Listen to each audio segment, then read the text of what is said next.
वाहिगुरू जी का खालसा वाहिगुरू जी की फतेह। TV 84 ਦੇ ਸਾਰੇ ਦਰਸ਼ਕ ਤੇ ਸਰੋਤੇ ਜਿਹੜੇ ਸਾਡੇ ਨਾਲ ਇਸ ਵਕਤ ਨਾਰਥ ਅਮਰੀਕਾ ਦੇ ਵਿੱਚੋਂ ਜੁੜੇ ਹੋਏ ਆ ਜਾਂ ਫਿਰ ਸੋਸ਼ਲ ਮੀਡੀਆ ਦੇ ਰਾਹੀਂ ਦੁਨੀਆ ਭਰ ਦੇ ਵਿੱਚ ਸਾਨੂੰ ਦੇਖ ਰਹੇ ਆ, ਉਹਨਾਂ ਸਾਰਿਆਂ ਦਾ ਮੈਂ ਅਮਰਵੀਰ ਸਿੰਘ ਅੱਜ ਇਸ ਪ੍ਰੋਗਰਾਮ ਦੇ ਵਿੱਚ ਤਹਿ ਦਿਲੋਂ ਸਵਾਗਤ ਕਰਦਾ। ਵਿਊਅਰਸ, ਜਿਵੇਂ ਕਿ ਅਸੀਂ ਪਿਛਲੇ ਦਿਨਾਂ ਦੇ ਵਿੱਚ ਦੇਖਿਆ ਲੰਘਿਆ ਜਿਹੜਾ ਵੀਕਐਂਡ ਹੈਗਾ ਪੰਜਾਬ ਦੇ ਵਿੱਚ ਭਾਰਤ ਭਰ ਦੇ ਵਿੱਚ ਜਿਹੜੀਆਂ ਚੋਣਾਂ ਜਿਹਦੀਆਂ ਕਿਆਸਰਾਈਆਂ ਲਾਈਆਂ ਜਾ ਰਹੀਆਂ ਸੀ, ਹੁਣ ਚੋਣ ਜ਼ਾਬਤਾ ਲਾਗੂ ਹੋ ਗਿਆ ਤੇ ਪੰਜਾਬ ਦੇ ਵਿੱਚ ਵੀ ਤੇ ਓਵਰਆਲ ਭਾਰਤ ਦੇ ਵਿੱਚ ਜਿਹੜੀਆਂ ਚੋਣਾਂ ਨੇ ਉਹ ਮਈ ਦੇ ਮਹੀਨੇ ਦੇ ਵਿੱਚ ਜਿਹੜੀਆਂ ਨੇ ਉਹ ਹੋਣ ਜਾ ਰਹੀਆਂ ਨੇ। ਹੁਣ ਸੋ ਜਿਹੜਾ ਆਉਣ ਵਾਲਾ ਇਹ ਸਾਰਾ ਸਮਾਂ ਹੈਗਾ, ਹੁਣ ਉਹ ਚੋਣ ਜ਼ਾਬਤਾ ਲਾਗੂ ਹੋਣ ਤੋਂ ਬਾਅਦ ਜਿਹੜੀਆਂ ਵੱਖੋ ਵੱਖਰੀਆਂ ਸਿਆਸੀ ਧਿਰਾਂ ਨੇ ਉਹਨਾਂ ਵੱਲੋਂ ਆਪਣਾ ਜਿਹੜਾ ਪ੍ਰਚਾਰ ਹੈ ਉਹ ਆਰੰਭ ਦਿੱਤਾ ਗਿਆ। ਜਿਹੜੀਆਂ ਅਨਾਉਂਸਮੈਂਟਸ ਹੈਗੀਆਂ ਨੇ ਹਰ ਇੱਕ ਪਾਰਟੀ ਵੱਲੋਂ ਆਪਣੇ ਉਮੀਦਵਾਰਾਂ ਦੇ ਮੁਤਲਕ ਉਹ ਕਰਨੀਆਂ ਸ਼ੁਰੂ ਕਰ ਦਿੱਤੀਆਂ ਗਈਆਂ ਨੇ। ਵੱਖੋ ਵੱਖਰੀਆਂ ਪਾਰਟੀਆਂ ਵੱਲੋਂ ਜਿੱਥੇ ਚੋਣ ਪ੍ਰਚਾਰ ਆਰੰਭਿਆ ਗਿਆ, ਉੱਥੇ ਹੀ ਜਦੋਂ ਅਸੀਂ ਪੰਜਾਬ ਦੀ ਗੱਲ ਕਰਦੇ ਹਾਂ ਤਾਂ ਇਸ ਵਾਰ ਕਿਤੇ ਨਾ ਕਿਤੇ ਜਿਹੜਾ ਚੁਕਾਉਣਾ ਅਸੀਂ ਕਹਿ ਲਈਏ ਕਿ ਚਾਰ ਤਰਫੋਂ ਜਿਹੜਾ ਇਹ ਮੁਕਾਬਲਾ ਹੈਗਾ ਉਹ ਦੇਖਣ ਦੀ ਉਮੀਦ ਇਸ ਵਕਤ ਲਗਾਈ ਜਾ ਰਹੀ ਹੈ। ਉਹ ਜਿਹੜੀਆਂ ਰਿਵਾਇਤੀ ਪਾਰਟੀਆਂ ਨੇ, ਅਕਾਲੀ ਦਲ ਬਾਦਲ ਹੋਵੇ, ਕਾਂਗਰਸ ਹੋਵੇ ਜਾਂ ਪਿਛਲੀਆਂ ਚੋਣਾਂ ਦੇ ਵਿੱਚ ਜਦੋਂ ਅਸੀਂ ਦੇਖਦੇ ਹਾਂ ਉੱਭਰ ਕੇ ਸਾਹਮਣੇ ਆਈ ਆਮ ਆਦਮੀ ਪਾਰਟੀ ਹੋਵੇ, ਤੇ ਉਹ ਤੋਂ ਬਾਅਦ ਇਸ ਵਕਤ ਟਕਸਾਲੀ ਅਕਾਲੀ ਦਲ ਜਿਹੜਾ ਕਿ ਸਪਲਿੰਟਰ ਗਰੁੱਪ ਹੈਗਾ ਅਕਾਲੀ ਦਲ ਬਾਦਲ ਦਾ, ਉਹ ਵੀ ਮੈਦਾਨ ਦੇ ਵਿੱਚ ਨੇ। ਤੇ ਪੰਜਾਬ ਡੈਮੋਕ੍ਰੈਟਿਕ ਅਲਾਇੰਸ ਜਿਹਦੇ ਥੱਲੇ ਉਹ ਬਹੁਜਨ ਸਮਾਜ ਪਾਰਟੀ ਹੋਵੇ, ਸੁਖਪਾਲ ਸਿੰਘ ਖਹਿਰਾ ਦਾ ਗਰੁੱਪ ਹੋਵੇ, ਬੈਂਸ ਭਰਾ ਲੁਧਿਆਣੇ ਤੋਂ ਲੋਕ ਇਨਸਾਫ ਪਾਰਟੀ ਦੀ ਗੱਲ ਹੋਵੇ, ਸੋ ਇਹ ਇੱਕ ਵੱਖਰਾ ਗਰੁੱਪ ਸਾਡੇ ਸਾਹਮਣੇ ਹੈ ਜੋ ਪੰਜਾਬ ਦੀਆਂ ਚੋਣਾਂ ਦੇ ਵਿੱਚ ਇਸ ਵਕਤ ਐਕਟਿਵ ਨੇ, ਜਿਨ੍ਹਾਂ ਨੇ 13 ਸੀਟਾਂ ਦੇ ਉੱਤੇ ਆਪਣਾ ਜਿਹੜਾ ਉਮੀਦਵਾਰ ਹੈਗੇ ਆ ਉਹ ਐਲਾਨਣੇ ਨੇ। ਸੋ ਓਵਰਆਲ ਜਿੱਥੇ ਅਸੀਂ ਇਸ ਸਾਰੇ ਆਉਣ ਵਾਲੇ ਸਮੇਂ ਦੇ ਵਿੱਚ ਕੋਸ਼ਿਸ਼ ਕਰਾਂਗੇ ਕਿ ਜਿਹੜੇ ਵੱਖੋ ਵੱਖਰੀਆਂ ਪਾਰਟੀਆਂ ਦੇ ਉਮੀਦਵਾਰ ਹੈਗੇ ਆ ਉਹਨਾਂ ਦੇ ਨਾਲ ਅਸੀਂ ਗੱਲਬਾਤ ਕਰੀਏ, ਉਹਨਾਂ ਦਾ ਵਿਜ਼ਨ ਕੀ ਹੈਗਾ ਜਾਂ ਲੋਕਾਂ ਦੇ ਵਿੱਚ ਉਹ ਕਿਹੜੇ ਮੁੱਦੇ ਲੈ ਕੇ ਲੋਕਾਂ ਦੀਆਂ ਵੋਟਾਂ ਮੰਗਣ ਜਾ ਰਹੇ ਨੇ, ਉਹਨਾਂ ਨਾਲ ਅਸੀਂ ਗੱਲਬਾਤ ਕਰਾਂਗੇ ਤੇ ਉਹਨਾਂ ਦੀ ਜਿਹੜੀ ਗੱਲ ਹੈਗੀ ਅਸੀਂ ਤੁਹਾਡੇ ਤੱਕ ਪਹੁੰਚਦੀ ਕਰ ਸਕੀਏ। ਸੋ ਇਸੇ ਮਕਸਦ ਦੇ ਨਾਲ ਅੱਜ ਅਸੀਂ ਸਰਦਾਰ ਮਨਵਿੰਦਰ ਸਿੰਘ ਗਿਆਸਪੁਰਾ ਨਾਲ ਗੱਲਬਾਤ ਕਰਨ ਜਾ ਰਹੇ ਹਾਂ, ਜਿਨ੍ਹਾਂ ਨੂੰ ਲੋਕ ਇਨਸਾਫ ਪਾਰਟੀ ਵੱਲੋਂ ਪੰਜਾਬ ਡੈਮੋਕ੍ਰੈਟਿਕ ਅਲਾਇੰਸ ਵੱਲੋਂ ਫਤਿਹਗੜ੍ਹ ਸਾਹਿਬ ਤੋਂ ਆਪਣਾ ਉਮੀਦਵਾਰ ਐਲਾਨਿਆ ਗਿਆ। ਮਨਵਿੰਦਰ ਸਿੰਘ ਗਿਆਸਪੁਰਾ ਵੱਲੋਂ ਹਿਊਮਨ ਰਾਈਟਸ ਦੇ ਇਸ਼ੂਜ਼ ਦੇ ਉੱਤੇ ਬੜਾ ਚੰਗਾ ਕੰਮ ਕੀਤਾ ਗਿਆ। ਜਦੋਂ ਅਸੀਂ ਸਿੱਖ ਹਿਊਮਨ ਰਾਈਟਸ ਦੀ ਗੱਲ ਕਰਦੇ ਹਾਂ, ਸਭ ਤੋਂ ਵੱਡਾ ਇੰਕਸ਼ਾਫ ਹੋਂਦ ਚਿੱਲੜ ਦੇ ਹਵਾਲੇ ਨਾਲ ਇਹਨਾਂ ਵੱਲੋਂ ਹੀ ਕੀਤਾ ਗਿਆ ਸੀ। ਜਿਹੜਾ 1984 ਦੇ ਵਿੱਚ ਸਿੱਖਾਂ ਦਾ ਕਤਲੇਆਮ ਕੀਤਾ ਗਿਆ ਸੀ, ਉਹਦੀ ਇੱਕ ਜਿਉਂਦੀ ਜਾਗਦੀ ਮਿਸਾਲ ਜਿਹੜੀ ਕਿ 6-7 ਸਾਲ ਪਹਿਲਾਂ ਹੋਂਦ ਚਿੱਲੜ ਦੇ ਮੁਕਾਮ ਦੇ ਹਰਿਆਣੇ ਦੇ ਵਿੱਚੋਂ ਸਾਡੇ ਸਾਹਮਣੇ ਆਈ ਸੀ ਕਿ ਕਿਵੇਂ ਜਿਹੜੇ ਦਰਜਨਾਂ ਸਿੱਖ ਹੈਗੇ ਆ ਉਹਨਾਂ ਨੂੰ ਉੱਥੇ ਜਲਾਇਆ ਗਿਆ, ਜਿਨ੍ਹਾਂ ਦਾ ਪਤਾ ਵੀ ਨਹੀਂ ਸੀ। ਸੋ 2011-12 ਦੇ ਵਿੱਚ ਇਹਨਾਂ ਵੱਲੋਂ ਇੰਕਸ਼ਾਫ ਕਰਕੇ ਉਹ ਜਿਹੜੀ ਉਹ ਮੁਕਾਮ ਹੈਗਾ ਉਹ ਇੱਕ ਜਿਉਂਦੀ ਜਾਗਦੀ ਤਸਵੀਰ ਸਿੱਖ ਕਤਲੇਆਮ ਦੀ ਉਹ ਸਿੱਖ ਜਗਤ ਤੇ ਦੁਨੀਆ ਭਰ ਦੇ ਸਾਹਮਣੇ ਲਿਆਂਦੀ ਗਈ ਸੀ। ਤੇ ਉਸ ਤੋਂ ਬਾਅਦ ਅਦਾਲਤਾਂ ਦੇ ਵਿੱਚ ਹੋਵੇ, ਹਰਿਆਣਾ ਦੀ ਪੰਜਾਬ ਹਰਿਆਣਾ ਹਾਈ ਕੋਰਟ ਦੇ ਵਿੱਚ ਹੋਵੇ ਜਾਂ ਅਦਰਵਾਈਜ਼ ਇਹਨਾਂ ਵੱਲੋਂ ਇਸ ਕੇਸ ਨੂੰ ਪਰਸਿਊ ਵੀ ਕੀਤਾ ਜਾ ਰਿਹਾ ਹੈ। ਸੋ ਅੱਜ ਅਸੀਂ ਸਰਦਾਰ ਮਨਵਿੰਦਰ ਸਿੰਘ ਗਿਆਸਪੁਰਾ ਦੇ ਨਾਲ ਗੱਲਬਾਤ ਕਰਾਂਗੇ ਕਿ ਇਹਨਾਂ ਦਾ ਵਿਜ਼ਨ ਕੀ ਹੈ ਤੇ ਓਵਰਆਲ ਕਿਹੜੇ ਇਲੈਕਸ਼ਨ ਦੇ ਵਿੱਚ ਮੁੱਦੇ ਜਿਹੜੇ ਹੈਗੇ ਆ ਇਹ ਲੋਕਾਂ ਦੇ ਵਿੱਚ, ਪੰਜਾਬ ਦੇ ਲੋਕਾਂ ਦੇ ਵਿੱਚ ਲੈ ਕੇ ਜਾ ਰਹੇ ਆ। ਸੋ ਆਓ ਉਹਨਾਂ ਨਾਲ ਮਿਲ ਕੇ ਅੱਜ ਦੀ ਵਿਚਾਰ ਚਰਚਾ ਦੀ ਸ਼ੁਰੂਆਤ ਕਰਦੇ ਹਾਂ। ਗਿਆਸਪੁਰਾ ਸਾਹਿਬ, ਤੁਹਾਡਾ ਸਵਾਗਤ ਹੈ ਜੀ। ਵਾਹਿਗੁਰੂ ਜੀ ਕਾ ਖਾਲਸਾ ਵਾਹਿਗੁਰੂ ਜੀ ਕੀ ਫਤਿਹ। TV 84 ਦੇ ਸਾਰੇ ਸਰੋਤਿਆਂ ਨੂੰ ਵਾਹਿਗੁਰੂ ਜੀ ਕਾ ਖਾਲਸਾ ਵਾਹਿਗੁਰੂ ਜੀ ਕੀ ਫਤਿਹ। ਗਿਆਸਪੁਰਾ ਸਾਹਿਬ, ਮੈਂ ਸ਼ੁਰੂਆਤ ਕਰਨਾ ਚਾਹੂੰਗਾ ਸਭ ਤੋਂ ਪਹਿਲਾਂ ਤੁਸੀਂ ਪਹਿਲੀ ਵਾਰ ਚੋਣ ਮੈਦਾਨ ਦੇ ਵਿੱਚ ਨਿਤਰੇ ਹੋ, ਲੋਕ ਇਨਸਾਫ ਪਾਰਟੀ ਵੱਲੋਂ ਫਤਿਹਗੜ੍ਹ ਸਾਹਿਬ ਤੋਂ ਤੁਹਾਨੂੰ ਉਮੀਦਵਾਰ ਐਲਾਨਿਆ ਗਿਆ। ਕੀ ਕਹਿਣਾ ਚਾਹੋਗੇ ਇਸ ਬਾਬਤ? ਇੱਕ ਹਿਊਮਨ ਰਾਈਟਸ ਐਕਟਿਵਿਸਟ ਹੋਣ ਦੇ ਨਾਤੇ ਹੁਣ ਤੁਸੀਂ ਪੋਲੀਟੀਕਲ ਅਰੀਨਾ ਦੇ ਵਿੱਚ ਉਤਰ ਰਹੇ ਹੋ, ਕਿਵੇਂ ਦਾ ਮਹਿਸੂਸ ਹੋ ਰਿਹਾ? ਦੇਖੋ, 2011 ਤੋਂ ਲਗਾਤਾਰ ਜਿਹੜੀ ਸਿੱਖ ਹੱਕਾਂ ਦੀ ਹੱਕ ਹਕੂਕ ਦੀ ਜਿਹੜੀ ਲੜਾਈ ਸੀ ਉਹ ਸਾਡੇ ਵੱਲੋਂ ਜਾਰੀ ਸੀ ਔਰ ਬੜਾ ਅੱਛਾ ਲੱਗ ਰਿਹਾ ਕਿ ਪੰਜਾਬ ਦੀ ਫਿਜ਼ਾ ਬਦਲ ਰਹੀ ਹੈ। ਪੰਜਾਬ ਦੇ ਵਿੱਚ ਜਿਹੜੀਆਂ ਪਾਰਟੀਆਂ ਨੇ ਉਹਨਾਂ ਨੂੰ ਸਮਝ ਆ ਰਹੀ ਹੈ ਕਿ ਜਿਹੜੇ ਸਿੱਖ ਹੱਕਾਂ ਦੀ ਗੱਲ ਕਰਨਾ ਕੋਈ ਗੁਨਾਹ ਨਹੀਂ ਹੈ, ਕਿਉਂਕਿ ਅੱਜ ਤੋਂ ਪਹਿਲਾਂ ਤਾਂ ਜਿਹੜੇ ਸਿੱਖ ਚਿਹਰੇ ਨੇ, ਸਿੱਖ ਹੱਕਾਂ ਦੀ ਗੱਲ ਕਰਨ ਵਾਲੇ ਨੇ, ਉਹਨਾਂ ਨੂੰ ਜਿਹੜੀਆਂ ਪਾਰਟੀਆਂ ਨੇ ਆਪਣੇ ਤੋਂ दूर रखने की कोशिश करदियां ने, ये सोच के कि शायद साडे तो जिहड़ी दूसरी वोट आ, हिंदू वोट आ, शायद टुट जाएगी। ਅਸੀਂ ਇਸ ਮਿੱਥ ਨੂੰ ਤੋੜਨਾ ਚਾਹੁੰਦੇ ਹਾਂ ਕਿ ਪੰਜਾਬ ਦੇ ਵਿੱਚ ਜਿਹੜੀ ਹੈਗੀ ਆ ਸਿੱਖ ਬਹੁ ਗਿਣਤੀ ਆ ਤੇ ਅਸੀਂ ਸਰਬ ਸਾਂਝੀਵਾਲਤਾ ਤੇ ਮਨੁੱਖਤਾ ਪ੍ਰਸਤੀ ਦਾ ਤੇ ਆਪਸੀ ਪ੍ਰੇਮ ਪਿਆਰ ਦਾ ਜਿਹੜਾ ਹੋਕਾ ਸਾਡੇ ਗੁਰੂ ਗ੍ਰੰਥ ਸਾਹਿਬ ਦੇ ਵਿੱਚੋਂ ਹਮੇਸ਼ਾ ਹੀ ਆਉਂਦਾ ਕਿ ਸਾਡਾ ਆਪਸ ਦੇ ਵਿੱਚ ਜਿਹੜਾ ਹੈਗਾ ਗੁਰੂ ਗ੍ਰੰਥ ਸਾਹਿਬ ਦੇ ਵਿੱਚ ਜਿਹੜੀ ਸਰਬ ਸਾਂਝੀਵਾਲਤਾ ਦੀ ਜੋ ਗੱਲ ਹੈ ਉਹੀ ਅਸੀਂ ਲੋਕਾਂ ਦੇ ਵਿੱਚ ਪ੍ਰਚਾਰ ਕੇ एक आपसी प्रेम प्यार नूं पैदा करके और जो एक जुडिशरी सिस्टम दे विच सिखां नूं दूसरे नंबर का शहरी मन के उदां दा जिहड़ा काम कीता जांदा, साडे नाल अन्याय कीता जांदा, इन्हां गल्लां नूं असीं उभार के लोकां दे विच जावांगे ते उम्मीद है कि सानूं जिस हिसाब नाल अज हुंगारा मिल रिहा ते कोई अच्छी प्राप्ति कर पावांगे जी। ਤੇ ਇਸੇ ਦੇ ਨਾਲ ਜਿਵੇਂ ਤੁਸੀਂ ਪੋਲੀਟੀਕਲ ਸਫੀਅਰ ਦੇ ਵਿੱਚ ਸਿਆਸਤ ਦੇ ਪਿੜ ਦੇ ਵਿੱਚ ਇਸ ਵਕਤ ਪੈਰ ਪਾ ਰਹੇ ਹੋ ਤੇ ਕੀ ਕਹਿਣਾ ਚਾਹੋਗੇ ਜਿਹੜੇ ਮੁੱਦੇ ਇਸ ਵਕਤ ਪੰਜਾਬ ਨੂੰ ਦਰਪੇਸ਼ ਹੈਗੇ ਆ, ਪੰਜਾਬ ਦੇ ਜਿਹੜੇ ਮੁੱਦੇ ਨੇ, ਰਵਾਇਤੀ ਪਾਰਟੀਆਂ ਦਾ ਇਸ ਵਕਤ ਕਿੱਦਾਂ ਦਾ ਸਟੈਂਡ ਹੈਗਾ ਤੇ ਤੁਸੀਂ ਕਿਹੜਾ ਨਵਾਂ ਇਸ਼ੂ ਜਾਂ ਕਿਸ ਹਿਸਾਬ ਨਾਲ ਲੋਕਾਂ ਨੂੰ ਦੇ ਵਿੱਚ ਜਦੋਂ ਜਾਓਗੇ ਕਿਸ ਹਿਸਾਬ ਨਾਲ ਉਹਨਾਂ ਦੀ ਲੋਕਾਂ ਦੀ ਆਵਾਜ਼ ਬਣਨ ਦੀ ਤੁਸੀਂ ਕੀ ਉਮੀਦ ਕਰਦੇ ਹੋ ਕਿ ਕੀ ਕੋਸ਼ਿਸ਼ ਰਹੇਗੀ ਤੁਹਾਡੀ? ਕਿਵੇਂ ਵੱਖਰੀ ਰਾਜਨੀਤੀ ਜਿਹੜੀ ਅਸੀਂ ਕਹਿ ਸਕਦੇ ਹਾਂ ਤੁਹਾਡੇ ਕੋਲੋਂ ਵੱਖਰਾ ਕੀ ਐਕਸਪੈਕਟ ਕੀਤਾ ਜਾ ਸਕਦਾ?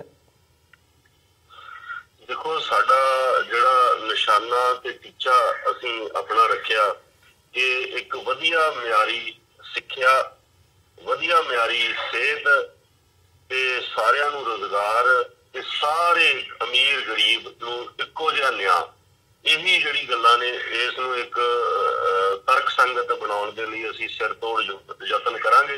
ਇਸ ਤੋਂ ਇਲਾਵਾ ਜਿਸ ਤਰੀਕੇ ਦੇ ਨਾਲ ਅੱਜ ਪੰਜਾਬ ਨਸ਼ਿਆਂ ਦਾ ਇੱਕ ਅੱਡਾ ਬਣ ਚੁੱਕਿਆ, ਸਾਡੇ ਨੌਜਵਾਨ ਨਸ਼ਿਆਂ ਦੇ ਵਿੱਚ ਗਲਤਾਨ ਹੋ ਕੇ ਤੁਸੀਂ ਇਹ ਦੇਖੋ ਕਿ ਪੰਜਾਬ ਦੇ ਵਿੱਚ ਹਰ ਦੂਸਰੇ ਦਿਨ ਇੱਕ ਘਿਨਾਉਣੀ ਬਲਾਤਕਾਰ ਰਹੀਆਂ ਘਟਨਾਵਾਂ ਦਾ ਅਥਾਹ ਵਾਧਾ ਹੋ ਜਾਣਾ, ਇਹ ਸਾਡੇ ਗੁਰੂਆਂ ਪੀਰਾਂ ਦੀ ਧਰਤੀ ਨਹੀਂ। ਇਹਦਾ ਕਾਰਨ ਵੀ ਇਹੋ ਆ ਕਿ ਜੋ ਨਸ਼ਾ ਦਿਨੋਂ ਦਿਨ ਜਿਹੜਾ ਸਰਕਾਰੀ ਸਰਪ੍ਰਸਤੀ ਹੇਠ, ਪੁਲਿਸ ਦੀ ਸਰਪ੍ਰਸਤੀ ਹੇਠ ਵਿਕ ਰਿਹਾ ਔਰ ਨੌਜਵਾਨ ਉਸ ਨਸ਼ੇ ਦੀ ਤੋਂ ਉਹਦੇ ਵਿੱਚ ਆੜ ਦੇ ਵਿੱਚ ਸਾਜ਼ਿਸ਼ ਦੇ ਤਹਿਤ ਜਿਹੜਾ ਹੈਗਾ ਪੰਜਾਬ ਨੂੰ ਬਦਨਾਮ ਕਰਨ ਦੀ ਕੋਸ਼ਿਸ਼ ਹੋ ਰਹੀ ਹੈ ਤੇ ਉਹ ਨਸ਼ੇ ਦੇ ਕਰਕੇ ਹੀ ਬੱਚੀਆਂ ਦੇ ਨਾਲ ਅੱਜ ਰੇਪ ਦੀਆਂ ਜਿਹੜੀਆਂ ਘਟਨਾਵਾਂ ਨੇ ਉਹ ਵੱਧ ਰਹੀਆਂ ਨੇ। ਇਹੋ ਆ ਸਾਡਾ ਜਿਹੜਾ ਮਿਸ਼ਨ ਹੈ ਤੇ ਟਾਰਗੇਟ ਹੈ ਕਿ ਸਾਰਿਆਂ ਦੇ ਨਾਲ ਇੱਕੋ ਜਿਹਾ ਨਿਆਂ ਨੂੰ ਤਰਕਸੰਗਤ ਬਣਾਉਣਾ ਤੇ ਪੰਜਾਬ, ਪੰਜਾਬੀਅਤ ਤੇ ਪੰਜਾਬ ਦੇ ਹੱਕਾਂ ਦੀ ਗੱਲ ਕਰਨਾ, ਸਿੱਖਾਂ ਦੇ ਹੱਕਾਂ ਦੀ ਗੱਲ ਕਰਨਾ। ਜਿਸ ਤਰੀਕੇ ਦੇ ਨਾਲ ਜਿਹੜਾ ਮੇਨ ਅੱਜ ਸਾਡਾ ਇਲੈਕਸ਼ਨ ਦਾ ਇੱਕ ਹੋਰ ਟਾਰਗੇਟ ਵੀ ਹੈ ਕਿ ਜੋ ਸਾਡੀ ਹੁਣ ਚਿੱਲੜ ਦੀ ਲੜਾਈ ਜਿਸ ਮੁਕਾਮ ਤੇ ਪਹੁੰਚ ਗਈ ਹੈ ਕਿ ਹੁਣ ਸਾਨੂੰ ਜਿਹੜੀਆਂ ਅਦਾਲਤਾਂ ਨੇ ਉਹ ਜਿਸ ਤਰੀਕੇ ਦੇ ਨਾਲ ਡਿਲੇ ਕਰ ਰਹੀਆਂ ਨੇ, ਸਰਕਾਰਾਂ ਡਿਲੇ ਕਰ ਰਹੀਆਂ ਨੇ, ਇਸ ਆਵਾਜ਼ ਨੂੰ ਇੰਟਰਨੈਸ਼ਨਲ ਲੈਵਲ ਤੇ ਪਹੁੰਚਾਉਣ ਦੇ ਲਈ ਔਰ ਭਾਰਤ ਦੀ ਪਾਰਲੀਮੈਂਟ ਦੇ ਵਿੱਚ ਉਠਾਉਣ ਦੇ ਲਈ ਵੀ ਜਿਹੜਾ ਹੈਗਾ ਇਹ ਉੱਥੇ ਜਾਣਾ ਬਹੁਤ ਜ਼ਰੂਰੀ ਹੈ ਔਰ ਇਹਦੇ ਜਿਹੜੀ ਹੱਕਾਂ ਦੀ ਜਿਹੜੀ ਲੜਾਈ ਹੈ ਇਹ ਅਸੀਂ ਆਉਣ ਵਾਲੇ ਦਿਨਾਂ ਦੇ ਵਿੱਚ ਹੋਰ ਤੇਜ਼ ਕਰ ਸਕਦੇ ਹਾਂ ਕਿਉਂਕਿ ਅੱਜ ਸਾਡੇ ਕੋਲ ਆਪਣੀ ਗੱਲ ਰੱਖਣ ਦਾ ਜਿਹੜਾ ਹੈਗਾ ਉਹ ਬਹੁਤ ਵਧੀਆ ਮੌਕਾ ਹੈ। ਅਸੀਂ ਸਾਡੀ ਗੱਲ ਪਹਿਲਾਂ ਜਿਹੜਾ ਮੀਡੀਆ ਨਹੀਂ ਸੁਣਦਾ ਸੀ, ਅੱਜ ਸਾਡੀ ਜਿਹੜੀ ਗੱਲ ਹੈ ਮੀਡੀਆ ਸੁਣ ਰਿਹਾ ਔਰ ਅਸੀਂ ਹਰ ਮੀਡੀਆ ਦੇ ਅੱਗੇ ਆਪਣੇ ਜਿਹੜੇ ਦੁੱਖ ਨੇ, ਆਪਣੇ ਜਿਹੜੇ ਦਰਦ ਨੇ, ਆਪਣੇ ਨਾਲ ਹੋਈਆਂ ਬੇਇਨਸਾਫੀਆਂ ਨੇ, ਕੌਮ ਨਾਲ ਹੋਈਆਂ ਬੇਇਨਸਾਫੀਆਂ ਨੇ, ਸਾਡੇ ਪਾਣੀਆਂ ਦੀ ਕਾਣੀ ਵੰਡ ਹੈ, ਸਾਡੀ ਜ਼ਮੀਨ ਜਿਹੜੀ ਹੈ ਉਹ ਨਸ਼ਈ ਬਣਾ ਦਿੱਤੀ ਹੈ, ਸਾਡੇ ਨੌਜਵਾਨ ਨਸ਼ਈ ਬਣਾ ਦਿੱਤੇ ਨੇ, ਇਹ ਜਿਹੜੀਆਂ ਸਾਰੀਆਂ ਗੱਲਾਂ ਨੇ ਪੰਜਾਬ ਨੂੰ ਯੋਜਨਾਬੱਧ ਤਰੀਕੇ ਜੋ ਮਾਰਨ ਦੀਆਂ ਗੱਲਾਂ ਇਹਨਾਂ ਨੂੰ ਅਸੀਂ ਬਖੂਬੀ ਦੇ ਨਾਲ ਉਠਾ ਸਕਦੇ ਹਾਂ ਔਰ ਆਪਣੇ ਹੱਕਾਂ ਦੀ ਗੱਲ ਜਿਹੜੀ ਹੈਗੀ ਆ ਉਹ ਯੂਐਨਓ ਤੱਕ ਆਪਣੀ ਗੱਲ ਨੂੰ ਅਸੀਂ ਪਹੁੰਚਾ ਸਕਦੇ ਹਾਂ। ਜੀ ਗੈਸਪਰਾ ਸਾਹਿਬ, ਜਿਹੜਾ ਇਹ ਸਾਰਾ ਇਸ ਵਕਤ ਘਟਨਾਕ੍ਰਮ ਦੇਖਣ ਨੂੰ ਮਿਲ ਰਿਹਾ ਹੈ ਜਿੱਥੇ ਇੱਕ ਪਾਸੇ ਐਂਟੀ ਨੈਸ਼ਨਲ ਪਾਕਿਸਤਾਨ ਨੂੰ ਬਲੇਮ ਕੀਤਾ ਜਾ ਰਿਹਾ ਹੈ ਤੇ ਭਾਰਤ ਦੇ ਵਿੱਚ ਜਿਹੜੀ ਵੀ ਕੋਈ ਡਾਇਸੈਂਟ ਦੀ ਆਵਾਜ਼ ਉੱਠਦੀ ਹੈ, ਵਿਰੋਧ ਦੀ ਆਵਾਜ਼ ਉੱਠਦੀ ਹੈ, ਉਹਨੂੰ ਕਿਤੇ ਨਾ ਕਿਤੇ ਐਂਟੀ ਨੈਸ਼ਨਲ ਕਿਹਾ ਜਾਂਦਾ ਹੈ ਜਾਂ ਉਹਨਾਂ ਤੇ ਸੈਡੀਸ਼ਨ ਦੇ ਚਾਰजेस ਲਾਏ ਜਾਂਦੇ ਆ, ਭਾਵੇਂ ਉਹ ਪੰਜਾਬ ਦੇ ਵਿੱਚ ਹੋਵੇ ਜਾਂ ਪੰਜਾਬ ਤੋਂ ਬਾਹਰ ਹੋਵੇ। ਸੋ ਕੀ ਤੁਸੀਂ ਇੱਕ ਉਮੀਦਵਾਰ ਹੋਣ ਦੇ ਨਾਤੇ ਜਿਹੜੀ ਇਹ ਨੀਤੀ ਹੈਗੀ ਹੈ ਇਹਨੂੰ ਕੰਡੈਮ ਕਰਦੇ ਹੋ ਜਾਂ ਤੁਹਾਡੀ ਇਸ ਪ੍ਰਤੀ ਕੀ ਨੀਤੀ ਹੋਵੇਗੀ? ਦੇਖੋ ਸਾਡੀ ਜਿਹੜੀ ਹੈਗੀ ਆ, ਪੰਜਾਬ ਕਦੇ ਵੀ ਲੜਾਈ ਨਹੀਂ ਚਾਹੁੰਦਾ। ਅਸੀਂ ਸ਼ਾਂਤੀ ਪਸੰਦ ਲੋਕ ਆ ਤੇ ਜਿਹੜਾ ਹੈਗਾ ਸਾਡਾ ਜਿਹੜਾ ਖਿੱਤਾ ਇਹ ਕਦੇ ਵੀ ਲੜਾਈ ਦਾ ਮੈਦਾਨ ਨਹੀਂ ਬਣਨਾ ਚਾਹੀਦਾ। ਅਸੀਂ ਇਸ ਹੱਕ ਦੇ ਵਿੱਚ ਆ। ਤੇ ਦੂਸਰਾ ਜਿਹੜਾ ਦਹਿਸ਼ਤਗਰਦੀ ਦੀ ਹਰ ਕੋਈ ਵਿਰੋਧ ਤਾਂ ਕਰਦਾ, ਉਹ ਦਹਿਸ਼ਤਗਰਦੀ ਚਾਹੇ ਲੋਕਾਂ ਵੱਲੋਂ ਹੋਵੇ ਚਾਹੇ ਸਰਕਾਰ ਵੱਲੋਂ ਹੋਵੇ। ਅਸੀਂ ਇਸ ਗੱਲ ਦੀ ਹਮੇਸ਼ਾ ਹੀ ਕੰਡੈਮ ਕਰਦੇ ਹਾਂ, ਗਲਤ ਮੰਨਦੇ ਹਾਂ, ਕਿਉਂਕਿ ਹਥਿਆਰ ਕਿਸੇ ਚੀਜ਼ ਦਾ ਸੋਲਿਊਸ਼ਨ ਨਹੀਂ ਹੈ। ਔਰ ਜਿਹੜੀਆਂ ਏਦਾਂ ਦੀਆਂ ਜਿਹੜੀਆਂ ਸਰਕਾਰਾਂ ਨੇ ਅੱਜ ਏਦਾਂ ਦੀ ਪ੍ਰਸਕ੍ਰਿਪਸ਼ਨ ਬਣਾ ਕੇ ਚੱਲ ਰਹੀਆਂ ਨੇ ਕਿ ਕੋਈ ਵੀ ਅਗਰ ਸੱਚ ਦੀ ਗੱਲ ਕਰਦਾ, ਉਸ ਸੱਚ ਦੀ ਆਵਾਜ਼ ਨੂੰ ਦਬਾਉਣ ਦੇ ਲਈ, ਉਸ ਸੱਚ ਦੇ ਹੱਕ ਨੂੰ ਦਬਾਉਣ ਦੇ ਲਈ ਇਹਨਾਂ ਦੇ ਕੋਲ ਇੱਕੋ ਇੱਕ ਨਾਰਾ ਕਿ ਇਹ ਦੇਸ਼ ਧਰੋਹੀ ਹੈ, ਦੇਸ਼ ਵਿਰੋਧੀ ਹੈ। ਇਹਨਾਂ ਗੱਲਾਂ ਨੂੰ ਅਸੀਂ ਜਿਹੜਾ ਸਮਝ ਰਹੇ ਹਾਂ ਕਿ ਅੱਜ ਦੀ ਡੇਟ ਦੇ ਵਿੱਚ ਜੋ ਬੀਜੇਪੀ ਹੈ ਇੱਕ ਏਦਾਂ ਦਾ ਮਾਹੌਲ ਕ੍ਰੀਏਟ ਕਰਨ ਦੇ ਯਤਨ ਦੇ ਵਿੱਚ ਹੈ ਕਿ ਲੋਕਾਂ ਦੀਆਂ ਭਾਵਨਾਵਾਂ ਨੂੰ ਭੜਕਾ ਕੇ ਬਹੁ ਗਿਣਤੀ ਨੂੰ ਅੱਗੇ ਰੱਖ ਕੇ ਅਸੀਂ ਜਿਹੜੀਆਂ ਹੈਗੀਆਂ ਨੇ ਪੂਰੇ ਦੀਆਂ ਪੂਰੀਆਂ ਲੋਕ ਸਭਾ ਚੋਣਾਂ ਜਿੱਤ ਲਈਆਂ ਜਾਣ। ਕਿਉਂਕਿ ਜਿਹੜੀ ਸਾਡੇ ਦੇਸ਼ ਦੀ ਬਹੁ ਗਿਣਤੀ ਅਨਪੜ੍ਹ ਜਨਤਾ ਜਿਸ ਨੇ 1987 ਦੇ ਵਿੱਚ ਵੀ ਜਦੋਂ ਸਿੱਖਾਂ ਨੂੰ ਯੋਜਨਾਬੱਧ ਤਰੀਕੇ ਦੇ ਨਾਲ ਪੂਰੇ ਭਾਰਤ ਦੇ 17 ਸ਼ਹਿਰਾਂ ਦੇ ਵਿੱਚ ਕਤਲ ਕੀਤਾ ਸੀ, ਮਾਰਿਆ ਸੀ, ਉਦੋਂ ਉਹਨਾਂ ਨੂੰ 500 ਤੋਂ ਉੱਪਰ ਜਿਹੜੇ ਸੀ MP ਬਣਾ ਕੇ ਭੇਜੇ ਸੀ। ਉਦੋਂ ਹੀ ਉਵੇਂ ਹੀ ਜਿਵੇਂ ਗੁਜਰਾਤ ਦੇ ਵਿੱਚ ਨਰਿੰਦਰ ਮੋਦੀ ਨੇ ਮੁਸਲਮਾਨਾਂ ਨੂੰ ਮਾਰਿਆ ਤੇ ਉਸ ਨੂੰ ਵੀ ਬੜੀ ਵੱਡੀ ਭਾਰੀ ਜਿੱਤ ਦੇ ਕੇ ਉਹਨੂੰ ਭਾਰਤ ਦਾ ਪ੍ਰਧਾਨ ਮੰਤਰੀ ਬਣਾਇਆ। ਔਰ ਇਸ ਗੰਦੀ ਖੇਡ ਦੇ ਵਿੱਚ, ਇਸ ਗੰਦੀ ਰਾਜਨੀਤੀ ਦੇ ਵਿੱਚ ਅੱਜ ਹਰ ਜਿਹੜੇ ਹੈਗੇ ਆ ਵੱਡੀਆਂ ਜਿਹੜੀਆਂ ਪਾਰਟੀਆਂ ਨੇ ਉਹ ਗਲਤਾਨ ਨੇ। ਔਰ ਅਸੀਂ ਇਸ ਮਿੱਥ ਨੂੰ ਤੋੜ ਕੇ ਲੋਕਾਂ ਨੂੰ ਲਾਮਬੰਦ ਕਰਾਂਗੇ। ਪਰ ਮੈਨੂੰ ਪਤਾ ਕਿ ਪੰਜਾਬ ਇਸ ਗੇਮ ਦੇ ਵਿੱਚ ਨਹੀਂ ਪਏਗਾ। ਉਹ ਪੰਜਾਬ, ਪੰਜਾਬੀ ਅਤੇ ਸਿੱਖੀ ਦੀ ਗੱਲ ਕਰਨ ਵਾਲੇ ਨੂੰ ਅੱਗੇ ਰੱਖ ਕੇ ਉਹਨਾਂ ਨੂੰ ਬਹੁ ਗਿਣਤੀ ਵੋਟਾਂ ਨਾਲ ਜਿਤਾ ਕੇ ਭਾਰਤ ਦੀ ਪਾਰਲੀਮੈਂਟ ਵਿੱਚ ਭੇਜਣਗੇ। ਜੀ, ਤੇ ਗਿਆਸਪੁਰਾ ਸਾਹਿਬ ਜੇ ਦੇਖਣਾ ਹੋਵੇ ਇਹ ਸਾਰੇ ਪਾਰਟ ਨੂੰ ਤੇ ਪੰਜਾਬ ਦੇ ਵਿੱਚ ਹਮੇਸ਼ਾ ਇਹ ਗੱਲ ਕਹੀ ਜਾਂਦੀ ਹੈ ਵੀ ਜਿਹੜੀਆਂ ਰਿਵਾਇਤੀ ਪਾਰਟੀਆਂ ਨੇ ਉਹ ਬੜੀਆਂ ਸਟਰੋਂਗ ਨੇ। ਅਕਾਲੀ ਦਲ ਬਾਦਲ ਦੇ ਕਿਤੇ ਨਾ ਕਿਤੇ ਉਹਨਾਂ ਦੇ ਵੋਟ ਬੈਂਕ ਦੇ ਵਿੱਚ ਜੋ ਖੋਰਾ ਲੱਗਾ, ਜੋ 10 ਸਾਲ ਦੀ ਸਰਕਾਰ ਉਹਨਾਂ ਦੀ ਰਹੀ ਤੇ ਉਹਦੇ ਵਿੱਚੋਂ ਆਮ ਆਦਮੀ ਪਾਰਟੀ ਨੇ ਜਿਹੜੀ ਸਪੇਸ ਹੈਗੀ ਹੈ ਉਹ ਕਵਰ ਕੀਤੀ ਹੈ।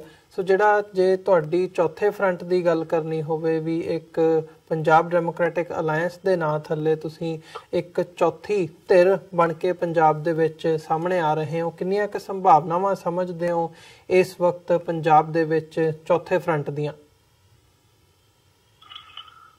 ਜਿਹੜੇ ਚੌਥੇ ਫਰੰਟ ਦੀਆਂ ਜਿਹੜੀਆਂ ਪੰਜਾਬ ਦੇ ਵਿੱਚ ਇਸ ਟਾਈਮ ਸਮੀਕਰਨ ਬਣ ਰਹੇ ਨੇ, ਅਥਾਹ ਸੰਭਾਵਨਾਵਾਂ ਨੇ, ਬਹੁਤ ਅਸੰਖ ਸੰਭਾਵਨਾਵਾਂ ਨੇ। ਇਹਦਾ ਕਾਰਨ ਹੈਗਾ ਇੱਕ ਕਿ 2014 ਦੀਆਂ ਲੋਕ ਸਭਾ ਚੋਣਾਂ ਦੇ ਵਿੱਚ, ਜੇ ਮੈਂ ਆਪਣੇ ਹਲਕੇ ਫਤਿਹਗੜ੍ਹ ਸਾਹਿਬ ਦੀ ਗੱਲ ਕਰਾਂ, 2014 ਦੇ ਵਿੱਚ ਉਦੋਂ ਅਕਾਲੀ ਬੀਜੇਪੀ ਦਾ ਰਾਜ ਸੀ ਤੇ ਉਦੋਂ ਅਕਾਲੀਆਂ ਦੇ ਜਿਹੜੇ ਕੈਂਡੀਡੇਟ ਨੂੰ 3 ਲੱਖ ਤੋਂ ਉੱਪਰ ਵੋਟ ਪਈ ਸੀ ਤੇ ਸਭ ਨਾਲੋਂ ਵੱਧ ਵੋਟਾਂ ਅਸੀਂ ਆਮ ਆਦਮੀ ਪਾਰਟੀ ਦੇ ਹਰਿੰਦਰ ਸਿੰਘ ਖਾਲਸਾ ਨੂੰ ਪਈਆਂ ਸੀ, 3,67,000 ਦੇ ਸਮਥਿੰਗ। ਤੇ ਦੂਸਰੇ ਨੰਬਰ ਤੇ ਕਾਂਗਰਸ ਨੂੰ ਪਈਆਂ ਸੀ। ਤੇ ਅੱਜ ਅਸੀਂ ਜੇ ਸਮੀਕਰਨ ਦੀ ਗੱਲ ਕਰੀਏ ਤਾਂ ਅੱਜ ਜਿਹੜੀਆਂ ਹੈਗੀਆਂ ਨੇ ਅਕਾਲੀ ਦਲ ਹੈ ਉਹ ਲੋਕਾਂ ਦੇ ਵਿੱਚ ਨਸ਼ਰ ਹੋ ਚੁੱਕਿਆ ਗੁਰੂ ਗ੍ਰੰਥ ਸਾਹਿਬ ਦੀ ਬੇਅਦਬੀ ਕਰਕੇ ਔਰ ਸ਼ਾਂਤਮਈ ਸੰਗਤਾਂ ਤੇ ਗੋਲੀ ਚਲਾਉਣ ਕਰਕੇ ਔਰ ਨਸ਼ੇ ਦੀਆਂ ਜਿਹੜੀਆਂ ਹੈਗੀਆਂ ਨੇ ਸਦਾਗਰਾਂ ਦੇ ਨਾਲ ਸੰਬੰਧਾਂ ਕਰਕੇ, ਰੇਤ ਮਾਫੀਆ ਕਰਕੇ ਅੱਜ ਬਿਲਕੁਲ ਸਾਹਮਣੇ ਹੋ ਚੁੱਕਿਆ ਔਰ ਇਹ ਜੇਲ੍ਹਾਂ ਦੇ ਵਿੱਚ ਜਾ ਰਹੇ ਨੇ। ਮੈਂ ਨਹੀਂ ਸਮਝਦਾ ਕਿ ਜੋ 2014 ਦੇ ਵਿੱਚ ਇਹਨਾਂ ਦੀ ਸਰਕਾਰ ਮੌਕੇ ਇਹਨਾਂ ਨੂੰ 3 ਲੱਖ ਵੋਟਾਂ ਪਈਆਂ ਸੀ, ਇਸ ਵਾਰ 50,000 ਵੋਟਾਂ ਵੀ ਪੈ ਜਾਣ, ਇਹ ਬੜੀ ਗਨੀਮਤ ਹੋਏਗੀ। ਔਰ ਦੂਸਰੀ ਗੱਲ ਜਿਹੜੀ ਹੈਗੀ ਆ, ਸਾਡਾ ਜਿਹੜਾ ਮੁਕਾਬਲਾ, ਜੇ ਅਗਰ ਆਪਾਂ ਗੱਲ ਕਰੀਏ ਕਿ ਕਾਂਗਰਸ ਦੀ, ਕਾਂਗਰਸ ਜਿਹੜੀ ਸਰਕਾਰ ਹੈ ਜਿਹੜੀ ਕਿ ਗੱਲ ਕਰ ਰਹੀ ਸੀ ਕਿ ਪੰਜਾਬ ਦੇ ਵਿੱਚੋਂ ਮੁੱਖ ਮੰਤਰੀ ਗੁਟਕਾ ਸਾਹਿਬ ਨੂੰ ਹੱਥ ਵਿੱਚ ਫੜ ਕੇ, ਜਦੋਂ ਕਿ ਇਹ ਬਿਲਕੁਲ ਹੈ ਹੀ ਗਲਤ ਕਿ ਸਾਡੇ ਕਿਸੇ ਵੀ ਧਾਰਮਿਕ ਪੂਜਾ ਜਿਹੜੀ ਕਿਤਾਬ ਆ, ਜੋ ਸਾਡਾ ਸਰਵਉੱਚ ਜਿਹੜੀ ਹੈਗੀ ਆ, ਉਹਨੂੰ ਤੁਸੀਂ ਪਬਲਿਕ ਦੇ ਵਿੱਚ ਜਾ ਕੇ ਉਹਦੀ ਝੂਠੀ ਸਹੁੰ ਖਾਓ। ਸਹੁੰ ਖਾਣਾ ਹੀ ਗਲਤ ਹੈ, ਪਰ ਫਿਰ ਵੀ ਉਹਨੇ ਸਹੁੰ ਖਾਧੀ ਤੇ ਨਸ਼ੇ ਦੀ ਗੱਲ ਕੀਤੀ।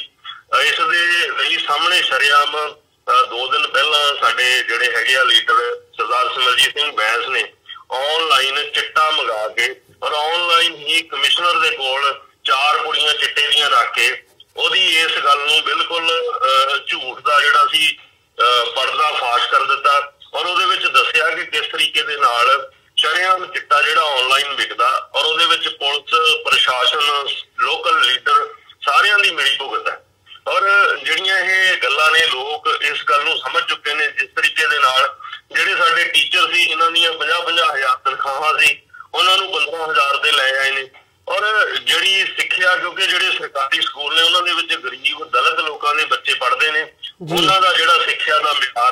ਉਹਨੂੰ ਇਹ ਨਹੀਂ ਚਾਹੁੰਦੇ ਕਿ ਉਹਨਾਂ ਦਾ ਪਿਆਰ ਉੱਚਾ ਹੋਵੇ। ਇਸ ਲਈ ਜਿਹੜੇ ਅਧਿਆਪਕ ਨੇ ਉਹਨਾਂ ਨੂੰ ਤਰ੍ਹਾਂ ਤਰ੍ਹਾਂ ਦੇ ਹੋਰ ਕੰਮਾਂ ਦੇ ਵਿੱਚ ਉਲਝਾ ਕੇ ਉਹਨਾਂ ਨੂੰ ਸਿੱਖਿਆ ਤੋਂ ਦੂਰ ਕਰ ਰਹੇ ਨੇ, ਔਰ ਇਹ ਲੋਕ ਸਮਝ ਚੁੱਕੇ ਨੇ ਸਾਰੀ ਗੱਲ ਨੂੰ। ਔਰ ਅੱਜ ਸਭ ਤੋਂ ਵੱਡੀ ਗੱਲ ਜਿਹੜੀ ਹੈਗੀ ਆ, ਸਾਡੇ ਨਾਲ ਅਲਾਇੰਸ ਬਹੁਜਨ ਸਮਾਜ ਪਾਰਟੀ ਦਾ, ਔਰ ਬਹੁਜਨ ਸਮਾਜ ਪਾਰਟੀ ਦਾ ਕੇਡਰ ਹਰ ਪਿੰਡ ਦੇ ਵਿੱਚ ਬੈਠਾ ਹੈ, ਹਰ ਪਿੰਡ ਦੇ ਵਿੱਚ। ਔਰ ਬਹੁਜਨ ਸਮਾਜ ਪਾਰਟੀ ਦਾ ਜਿਹੜਾ ਪਿੱਛੇ ਜੋ ਵੀ ਕਾਰਗੁਜ਼ਾਰੀ ਸੀ, ਬਹੁਜਨ ਸਮਾਜ ਪਾਰਟੀ ਦਾ ਕੇਡਰ ਕੁਝ ਗੱਲੋਂ ਨਿਰਾਸ਼ ਸੀ ਆਪਣੀ ਉੱਪਰਲੀ ਲੀਡਰਸ਼ਿਪ ਤੋਂ ਕਿ ਉਹ ਇਕੱਲਿਆਂ ਚੋਣ ਲੜਦੇ ਨੇ ਤੇ ਕਿਸੇ ਨਾਲ ਸਮਝੌਤਾ ਨਹੀਂ ਕਰਦੇ, ਕਿਉਂਕਿ ਬਹੁਜਨ ਸਮਾਜ ਪਾਰਟੀ ਦਾ ਕੇਡਰ ਬਹੁਤ ਹੈ। ਪਰ ਅੱਜ ਜਦੋਂ ਬਹੁਜਨ ਸਮਾਜ ਪਾਰਟੀ ਨੇ ਹੱਥ ਮਿਲਾਇਆ ਸਾਡੇ ਅਲਾਇੰਸ ਦੇ ਨਾਲ, ਇਹਦੇ ਲਈ ਬਹੁਤ ਖੁਸ਼ ਹੈ ਜਿਹੜਾ ਪੂਰਾ ਕੇਡਰ। ਔਰ ਜਿਹੜੇ ਡੀਐਕਟਿਵ ਬੈਠੇ ਨੇ, ਜਿਹੜੇ ਉਹਨਾਂ ਦੇ ਸਲੀਪਰ ਸੈੱਲ ਨੇ, ਉਹ ਸਾਰੇ ਹੀ ਐਕਟਿਵ ਹੋ ਗਏ ਨੇ, ਕਿਉਂਕਿ ਉਹਨਾਂ ਨੂੰ ਲੱਗਦਾ ਕਿ ਇਹੀ ਮੌਕਾ ਹੈ ਜਦੋਂ ਅਸੀਂ ਜਿਹੜਾ ਹੈਗਾ ਕੁਝ ਵਧੀਆ ਕਾਰਗੁਜ਼ਾਰੀ ਕਰ ਸਕਦੇ ਹਾਂ। ਤੇ ਜਿਹੜੀ 2014 ਦੇ ਵਿੱਚ ਹਰਿੰਦਰ ਸਿੰਘ ਖਾਲਸਾ ਦੀ ਜਿੱਤ ਹੋਈ ਹੈ, ਜਿਹੜੇ ਉਹ 3,70,000 ਵੋਟਰ ਨੇ, ਮੈਂ ਨਹੀਂ ਸਮਝਦਾ ਕਿ ਉਹ ਵੋਟਰ ਜਿਸ ਤਰੀਕੇ ਦੇ ਨਾਲ ਕੇਜਰੀਵਾਲ ਨੇ ਗਲਤੀਆਂ ਕੀਤੀਆਂ ਨੇ, ਜਿਸ ਤਰੀਕੇ ਦੇ ਨਾਲ ਕੇਜਰੀਵਾਲ ਨੇ ਪੰਜਾਬ ਦੇ ਲੋਕਾਂ ਨੂੰ ਮੂਰਖ ਬਣਾਇਆ, ਔਰ NRI ਵੀਰਾਂ ਨੂੰ ਵੀ ਮੂਰਖ ਬਣਾ ਕੇ ਇੱਕ ਉਹਨੇ ਕੋਸ਼ਿਸ਼ ਕੀਤੀ ਸੀ ਪੰਜਾਬ ਵਿੱਚ ਬਦਲ ਲਿਆਉਣ ਦੀ, ਪਰ ਉਹ ਵੀ ਰਵਾਇਤੀ ਪਾਰਟੀਆਂ ਵਰਗੇ ਹੀ ਨਿਕਲੇ। ਇਸ ਲਈ ਜਿਹੜੇ ਉਹ 3,70,000 ਵੋਟਰ ਨੇ, ਉਹ ਨੈਚੁਰਲੀ ਜਿਹੜਾ ਹੈਗਾ ਇੱਕ ਪੰਥਕ ਉਮੀਦਵਾਰ ਨੂੰ ਦੇਖ ਕੇ ਸਾਨੂੰ ਜਿਹੜੀਆਂ ਹੈਗੀਆਂ ਵੋਟਾਂ ਪਾਉਣਗੇ। ਇਹਦੇ ਨਾਲ ਸਾਡੀ ਜਿਹੜੀ BSP ਦੀ ਘੱਟੋ ਘੱਟ 1 ਤੋਂ 1.5 ਲੱਖ ਜਿਹੜੀ ਵੋਟ ਹੈ ਉਹ ਹੋਰ ਜੁੜੇਗੀ, ਤੇ ਸਾਨੂੰ ਪੂਰੀ ਉਮੀਦ ਹੈ ਕਿ ਸਾਡੇ ਜਿਹੜੇ ਇਹੀ ਜਿਹੜੇ ਸਮੀਕਰਨ ਨੇ ਹਰੇਕ ਹਲਕੇ ਦੇ ਵਿੱਚ ਬਣ ਰਹੇ ਨੇ।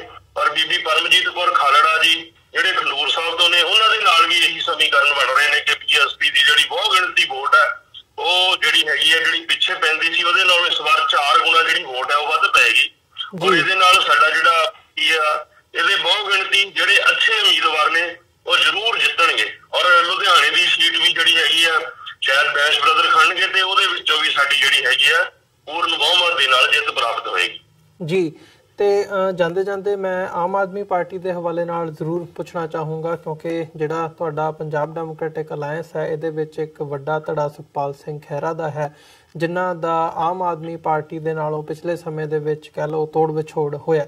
ਸੋ ਇਹ ਜਿਹੜੀ ਸਿਆਸਤ ਹੈਗੀ ਹੈ ਜਾਂ ਜਿਹੜੀ ਵੋਟ ਬੈਂਕ ਹੈਗੀ ਹੈ, ਜਿਹੜੀ ਆਮ ਆਦਮੀ ਪਾਰਟੀ ਨੂੰ ਜਿਨ੍ਹਾਂ ਲੋਕਾਂ ਨੇ ਸਪੋਰਟ ਕੀਤਾ ਸੀ ਪਿਛਲੀਆਂ ਇਲੈਕਸ਼ਨਸ ਦੇ ਵਿੱਚ, ਜਾਂ ਜਿਹੜੇ ਉਹਨਾਂ ਦੇ ਸਾਰੇ ਸਪੋਰਟਰਸ ਹੈਗੇ ਆ, ਉਹਨਾਂ ਦੇ ਵਿੱਚ ਜਿਹੜਾ ਇਹ 2 ਗੁੱਟ ਬਣੇ ਨੇ, ਇਹਨਾਂ ਨੂੰ ਤੁਸੀਂ ਕਿਵੇਂ ਦੇਖਦੇ ਹੋ ਵੀ ਇਹ ਤੁਹਾਡੀ ਸਿਆਸਤ ਨੂੰ ਜਾਂ ਇਹਨਾਂ ਚੋਣਾਂ ਦੇ ਵਿੱਚ ਕਿਵੇਂ ਪ੍ਰਭਾਵਿਤ ਕਰੇਗਾ ਇਹ ਸਾਰਾ ਪਾਰਟ?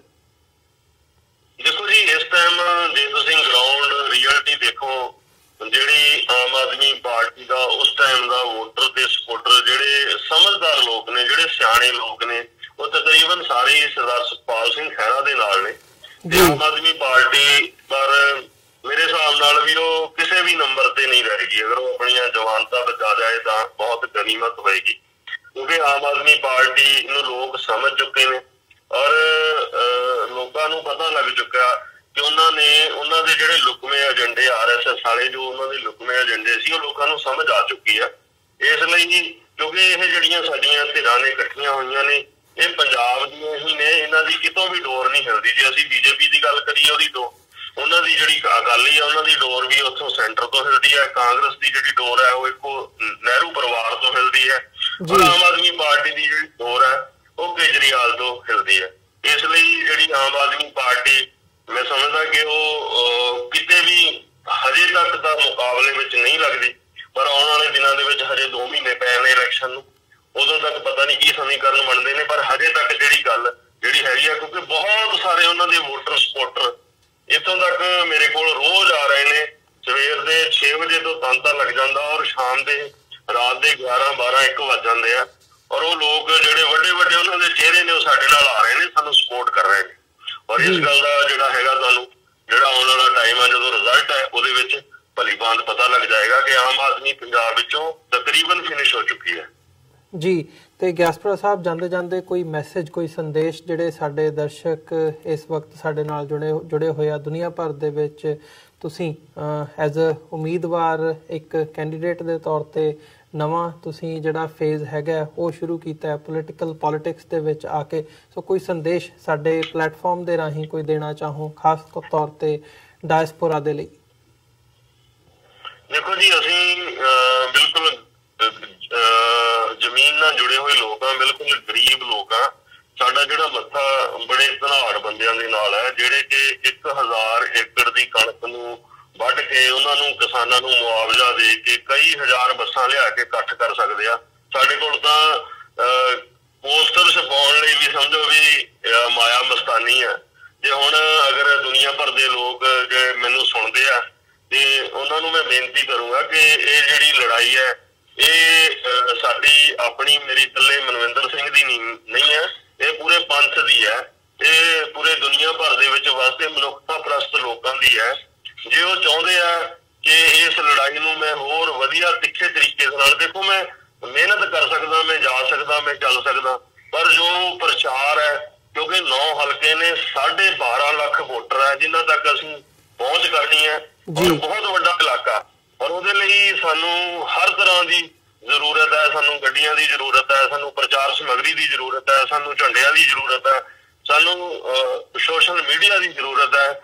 ਤੇ ਇਸ ਲਈ ਸਾਨੂੰ ਹਰ ਹਲਕੇ ਦੇ ਵਿੱਚ 2-2, 3-3 ਦਫ਼ਤਰ ਬਣਾਉਣ ਦੀ ਜ਼ਰੂਰਤ ਹੈ। ਇਸ ਲਈ ਸਭ ਤੋਂ ਵੱਡੀ ਜਿਹੜੀ ਜ਼ਰੂਰਤ ਹੈ ਅੱਜ ਦੀ ਡੇਟ ਦੇ ਵਿੱਚ, ਸਾਨੂੰ ਫਾਈਨੈਂਸ਼ੀਅਲ ਹੈਲਪ ਦੀ ਜ਼ਰੂਰਤ ਹੈ। ਅਸੀਂ ਪਹਿਲੀ ਵਾਰ ਅਪੀਲ ਕਰ ਰਹੇ ਹਾਂ ਕਿ ਇਹਦੇ ਲਈ ਸਾਡਾ ਸਹਿਯੋਗ ਦਿੱਤਾ ਜਾਵੇ, ਔਰ ਅਸੀਂ ਵਿਸ਼ਵਾਸ ਦਿਵਾਉਂਦੇ ਹਾਂ ਕਿ ਪੰਜਾਬ ਤੇ ਪੰਥ ਦੀਆਂ ਪਹਿਰੇਦਾਰੀ ਦੇ ਰੂਪ ਦੇ ਵਿੱਚ ਅਸੀਂ ਉੱਥੇ ਡੰਡਾ ਲੈ ਕੇ ਖੜਾਂਗੇ, ਔਰ ਇੱਕ ਚੌਕੀਦਾਰ ਜਿਵੇਂ ਕੁੱਤੇ ਦਾ ਕੰਮ ਉਹ ਅਸੀਂ ਪੰਥ ਲਈ, ਪੰਜਾਬ ਦੇ ਲਈ ਸੰਸਦ ਦੇ ਵਿੱਚ ਜਾ ਕੇ ਜ਼ਰੂਰ ਕਰਾਂਗੇ। ਤੁਹਾਡੀਆਂ ਉਮੀਦਾਂ ਦੇ ਅਸੀਂ ਖਰੇ ਉਤਰਾਂਗੇ। ਸਾਨੂੰ ਪਤਾ ਕਿ ਤੁਸੀਂ ਪਿੱਛੇ ਲੋਕਾਂ ਤੋਂ ਬਹੁਤ ਨਿਰਾਸ਼ ਹੋ ਚੁੱਕੇ ਹੋ, ਪਰ ਹਰ ਵਾਰ ਜਿਹੜਾ ਪੰਜਾਬ ਹੈ ਇਹ ਬੜੀ ਜ਼ਰਖੇਜ਼ ਜ਼ਮੀਨ ਹੈ, ਇਹਦੇ ਵਿੱਚ ਨਿਰਾਸ਼ ਹੋਣ ਦੀ ਕੋਈ ਲੋੜ ਨਹੀਂ। ਔਰ ਅਸੀਂ ਤੁਹਾਡੀਆਂ ਜੋ ਵੀ ਭਾਵਨਾਵਾਂ ਨੇ ਉਹਨਾਂ ਦੇ ਮੱਦੇ ਨਜ਼ਰ ਰੱਖਦੇ ਹੋਏ ਇਹ ਜਿਹੜੀ ਲੜਾਈ ਆ ਇਸ ਨੂੰ ਲੜਦੇ ਰਹਾਂਗੇ। ਪਰ ਜੇ ਤੁਸੀਂ ਹੈਲਪ ਨਾ ਵੀ ਕੀਤੀ ਅਸੀਂ ਫਿਰ ਵੀ ਲੜਦੇ ਰਹਾਂਗੇ, ਤਾਂ ਵੀ ਕੋਈ ਐਸੀ ਗੱਲ ਨਹੀਂ ਹੈ।